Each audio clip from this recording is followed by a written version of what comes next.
Apple Newton. Spearheaded by John Sculley, the Apple Newton was launched in August 1993, and it was Apple's first attempt to create a tiny computer you could fit in your hand. They called it a personal digital assistant, or PDA for short.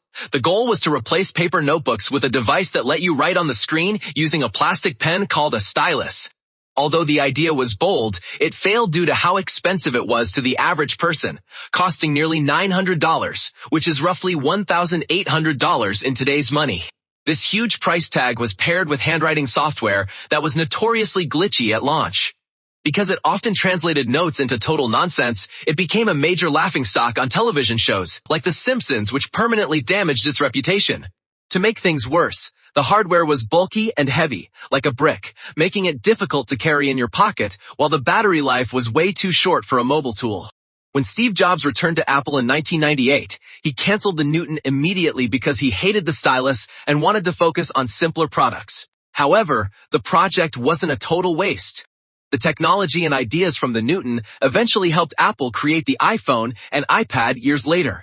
Segways. Unveiled in 2001, the Segway was supposed to change how we move. Dean Kamen, its inventor, claimed it would revolutionize personal transportation and even reshape urban planning. The device used high-tech sensors and gyroscopes to stay upright, allowing users to move simply by leaning their bodies. Before its launch, tech leaders predicted it would be bigger than the internet, imagining a world where cars were no longer necessary for short trips.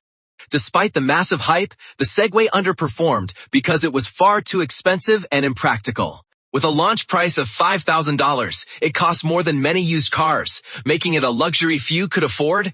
It also faced an identity crisis, as it was too fast for sidewalks but too slow for the road, leading many cities to ban it. Furthermore, the bulky design made it difficult to store, and it never overcame the social stigma of looking silly or uncool. Instead of becoming a staple of city life, the Segway found a niche in security and tourism. It ceased production in 2020, and although it didn't change the world overnight, it did inspire a range of personal transport devices like hoverboards and e-scooters. Galaxy Note 7. Launched in 2016, the Note 7 featured a beautiful curved display, a powerful stylus, and top-tier cameras that made it an instant hit with critics and fans. Samsung expected it to be their biggest success yet, but the phone quickly turned into a nightmare. The Note 7 flopped because of a dangerous hardware flaw that caused the batteries to overheat and catch fire.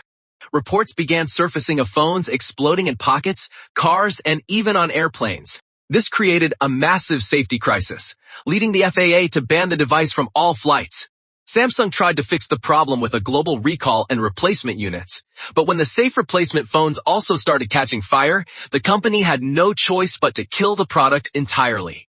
In October 2016, Samsung officially discontinued the Note 7 and asked every owner to return their device for a refund.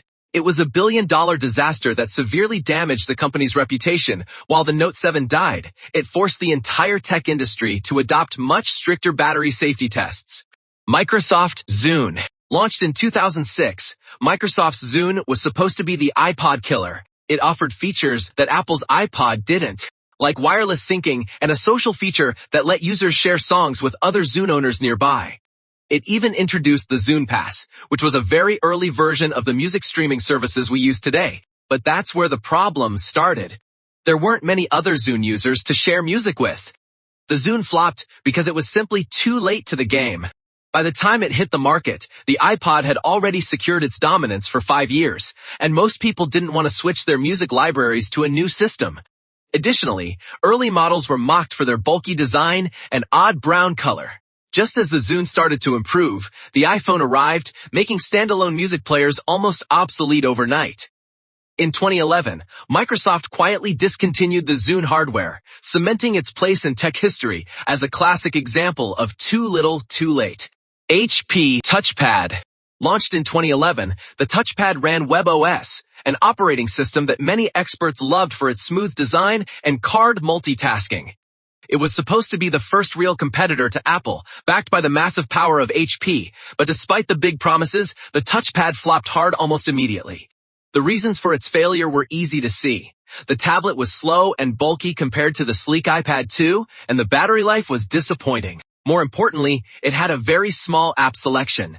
HP pulled the plug on the TouchPad just 49 days after its launch, slashing the price to $99 just to get rid of the stock. It was a swift and painful exit that led HP to leave the consumer tablet market entirely. While the TouchPad failed, WebOS eventually found a second life in LG's smart TVs. Still, the TouchPad remains a famous example of how even a giant company can fail with the wrong timing.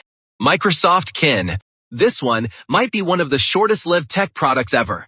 Launched in 2010, the Kin was designed as a social media phone for teens who spent all their time on Facebook and Twitter. It had a unique slide-out design and was heavily integrated with social networking features, including a home screen that automatically updated with friends' posts. But despite targeting a young tech-savvy audience, there were big problems. The Kin failed due to lacking basic features that even the cheapest phones had at the time. It had no app store, no games, and surprisingly, no ability to send simple picture messages. To make matters worse, Verizon required users to pay for an expensive smartphone data plan, even though the Kin couldn't do half of what an iPhone or Android could do. Teens didn't want a feature phone that cost as much as a smartphone. The result was a total disaster. Microsoft pulled the Kin from the market just 6 weeks after its launch due to terrible sales. Google Glasses. Introduced by Google in 2012, it was an ambitious attempt to create a wearable computer that looked like a pair of glasses. The device used a small prism display to show information right in front of your eye and could be controlled using voice commands or the touchpad on the side. It was meant to be the ultimate tool for taking photos, getting directions, and checking messages without ever having to look down at a phone. However, due to its excessive cost and social awkwardness, Google Glasses failed miserably. The $1,500 price tag was way too high for a device that many felt was unfinished. More importantly, the built-in camera created massive privacy fears, leading to the device being banned in many public places and users being nicknamed glassholes. The hardware also struggled with a very short battery life and tended to overheat during use. By 2015, Google stopped selling the consumer version. Although the glasses failed as a product, it helped the tech industry learn how to build better wearable devices and augmented reality software.